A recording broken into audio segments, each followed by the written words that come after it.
All year long, I record myself discovering books for the first time. It doesn't always go the way you want it to. In fact, I end up feeling like a lot of books are just fine. But every so often, I stumble upon a book that reminds me why I love reading. So today, we're going to go back in time and watch those moments I captured throughout the year.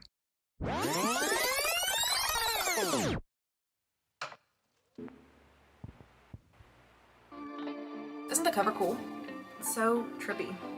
And then there's a dog, which makes me a little nervous. And then this, the longer you stare at it, the more intense it gets.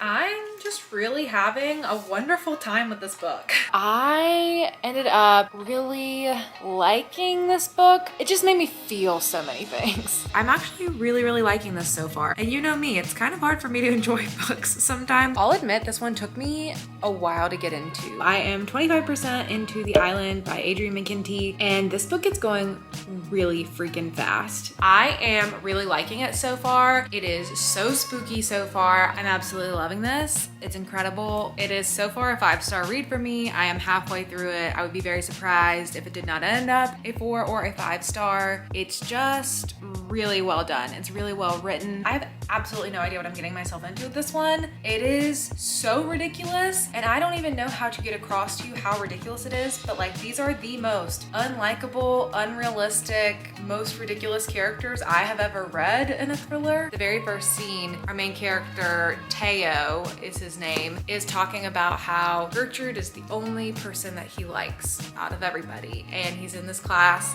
and you're like, okay, who's Gertrude? Is that gonna be the one he's obsessed with? And it is the corpse that he is working on examining. It's really creepy. It's really well written. I'm really interested in it, but I'm actually really liking it at this point. I really like the supernatural element and how that's being incorporated in the story. It immediately pulls you in and immediately hooks you. It is just really good at building up this creepy, tense atmosphere. This book is written with just grief seeping through the pages, and it's so raw and such a good portrayal of all the little things and the moments you remember that you're grieving, the moments that you remember that you forgot that you were grieving, the small things that make you ache in the chest, the things people say that are totally inappropriate but they just can't stop saying them, the sensationalization of people who have died. It's just written really well. There's so many good things written through here that I'm just like, ooh, that really got me. You really have to just be okay with knowing this is an absolutely capital R ridiculous book. This book is so incredibly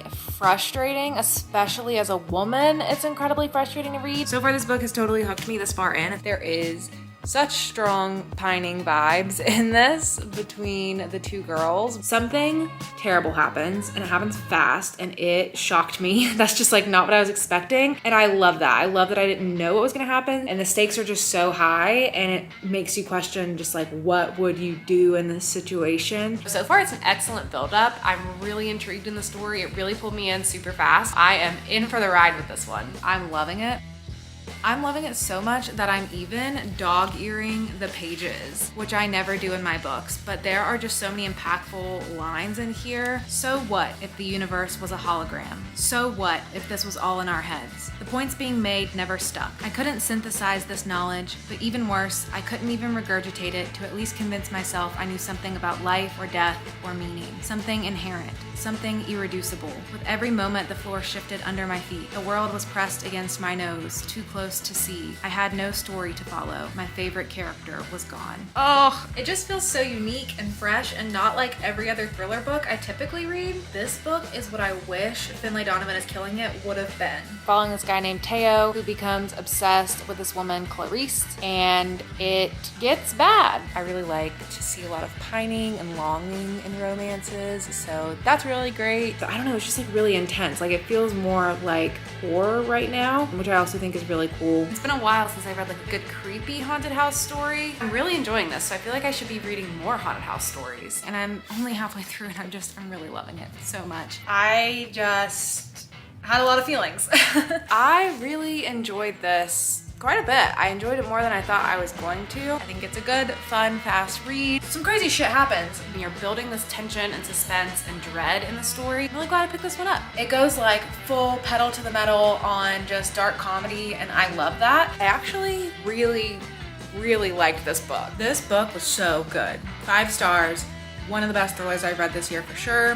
One of the best thrillers I've read since reading No Exit for sure. Like, so intense. There's all these elements weaving together, and I like how you're just like confused and slowly getting different puzzle pieces to put together. The first half of this book, so good. Chef's kiss, amazing, beautiful, lovely. At one point there's like a bag of human hands, feet, and teeth. That was just intense. There are some critiques I have of it for sure, but they're like minor things, and I really liked it. I had so much physical anxiety reading this book. Survival thrillers are just so effective for me, and there's so much of this that felt horror at times. This book messed me up a little bit, but all in all, I really like it. I love that it really went there. It was weird, it was dark, it was gross, it was funny, it was annoying. I thought the explanation for what was going on in the story was really interesting and unique. I legit the whole time was like, I have no idea how these characters are gonna get out of this situation. Like, I'm sure they're going to, because that's how books typically go, but I literally see no path for how they're going to get out of this situation. It was a weird one. It was a doozy. It went in a direction that I wasn't quite expecting. The ending did surprise me. This is this dude's debut.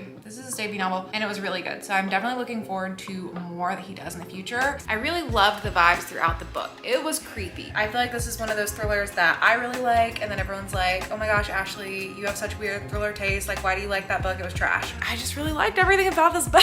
I had a really fun time with it, and I'm really glad that I read it. Yeah, I think it's a 5-star. I really liked it. Amazing. It was absolutely insane. It kept me on the edge of my seat. My heart was racing reading it. I could not put it down. It was so good. This was weird. The way it places you as the reader in this story, I think is also really interesting. I'm just like, Catherine Ryan Howard, how many sticky notes did you have to put on your wall with string connecting them to be able to plot out this book? TBH, I knew this one was a very highly talked about, disturbing book on TikTok, but I was also terrified of it because it sounded really intense. I decided to do it anyway. Full send. You'll see how that went. It was such a quick read. Absolutely loved it. 5 stars. I just freaking loved it. I got to bed and somehow, I don't know how this happened, but somehow, accidentally, my Libby app accidentally opened on my phone to where I accidentally borrowed We Spread by Ian Reid, and I accidentally clicked it, and then I accidentally started reading the book, and then I accidentally kept clicking, and then I accidentally ended up 31% into We Spread by Ian Reid.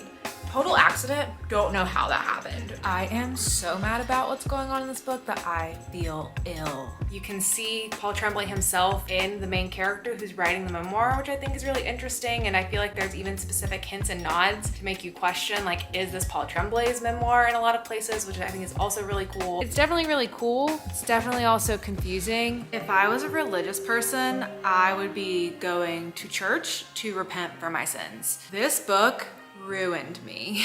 I just feel so confident in cementing that Paul Tremblay is one of my favorite authors. I had a really good time with this one, and it was absolutely fan-freaking-tastic. I could put no other rating on this book other than a 5-star. It was wonderful, and I loved it. This is the best, worst book I've ever read in my life, and you really just start to piece together what's going on, and I'm so angry. Like, I am really loving this as well. I enjoyed this. I enjoyed reading this, and I don't know if I'm okay anymore. I'm scared of myself now. I really love his stuff, and I had such a good time with this book. There was an unexpected element to this book, which I did really enjoy. I feel like that element in particular could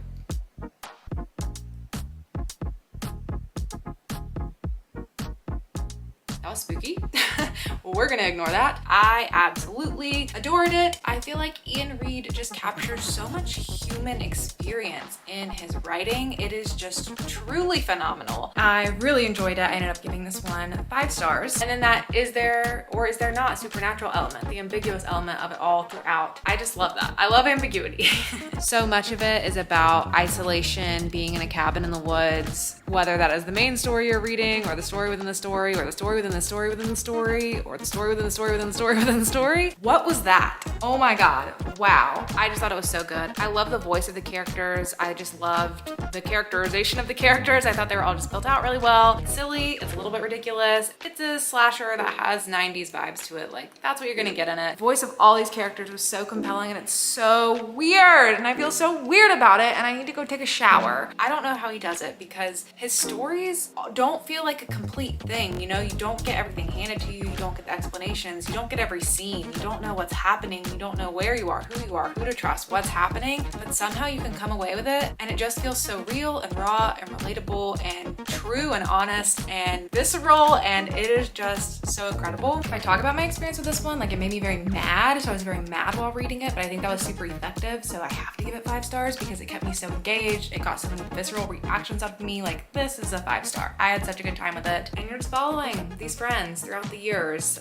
Sometimes they're close, sometimes they're not, and there also may be something supernatural happening between them, or there also may not. That's the experience of this book, and I had a really good time with that. The stuff you're reading is so bad. Like, I do not recommend this book. Please do not pick this book up and say like, Ashley's Little Library, I had such a good time with it and I want to read it. Like, no, don't pick it up, don't read it, don't do this to yourself. If you do, don't say I sent you there. And the way it ends is so good, and I just loved everything about it. This book triggered some existentialism in me. I just like can't even wrap my head around this as a genre. After finishing, I felt like I got punched in the gut. I just felt everything and nothing all at the same time. I felt so unsettled. I'm absolutely loving the writing of this. It is so immersive. It is cinematic almost. Like, I feel like I'm watching this play out on a screen in front of me. I feel like all my senses are activated. It's just so wonderfully written. I just sat and did like nothing for a bit because it just made me feel so weird in the absolute best possible way. I am going to quickly call this a 4 star and move on because I don't know.